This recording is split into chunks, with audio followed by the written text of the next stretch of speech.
વિભાગ દ્વારા દરોડા પાડવામાં આવ્યા છે। પીપલોદમાં શેર બ્રોકિંગ ફર્મ પર આઈટી વિભાગના દરોડા। આઈટી વિભાગના દરોડાથી શેરબજાર ઇન્વેસ્ટરોમાં ફફડાટ ફેલાયો છે। મોટી સંખ્યામાં કરચોરી પકડાય તેવી સંભાવનાઓ છે।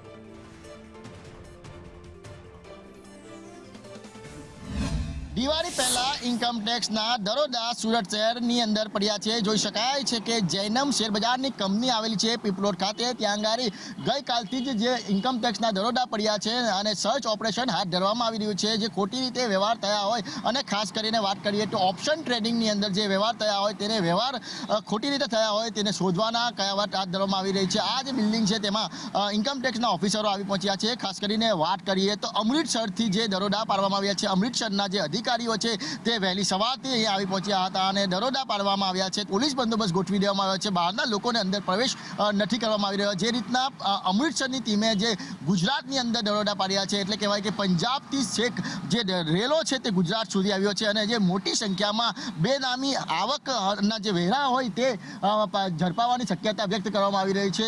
આ જે લોકો છે, માલિક છે, તેમના નિવાસસ્થાને પણ રેડ પાડવામાં આવી છે। એટલે કહેવાય કે દિવાળી પહેલા ઇન્કમ ટેક્સ ફરીથી સક્રિય થયું છે અને આ વખતે શેર બજારની ઓફિસો છે તે તેમની રડાર પર છે। કેમેરા પર્સન અજીત પટેલ સાથે મનીષ પરમાર, સંદેશ ન્યૂઝ, સુરત। પોરબંદરમાં